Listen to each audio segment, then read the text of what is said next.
Hey there, folks. If you're in Pakistan and need to send money to the UK in 2025, you're in the right place.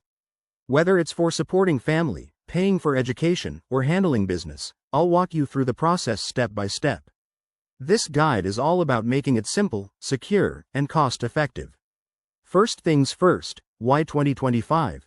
Well, with new regulations and digital advancements, sending money has never been easier or faster. Let's dive in. Step 1. Choose the right method.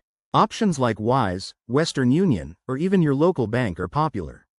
Wise is great for low fees and real-time exchange rates, while banks might offer more security for larger amounts. Check the latest reviews and compare fees to avoid surprises. Exchange rates can fluctuate, so use apps that show live updates. Step 2. Gather your documents. You'll need a valid CNIC or passport from Pakistan, the recipient's UK bank details, and possibly proof of your source of funds. In 2025, many services have gone digital, so download apps like Wise or Revolut and verify your identity online to speed things up. Step 3. Initiate the transfer. Log into your chosen platform, enter the amount in Pakistani rupees, and select the UK as the destination.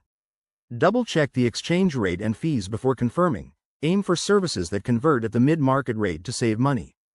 Most transfers take 1 to 2 business days now, thanks to improved international networks. Step 4. Stay secure and track your money. Always use two-factor authentication and avoid public Wi-Fi for transactions. Once sent, you can track the status via the app. Pro tip. Set up notifications so you know when it arrives. Finally, remember to consider taxes or additional charges in the UK, and keep records for your own peace of mind. There you have it. Sending money from Pakistan to the UK in 2025 is straightforward with the right tools. If you found this helpful, hit that like button, subscribe for more finance tips, and drop a comment below if you have questions. Thanks for watching, and take care.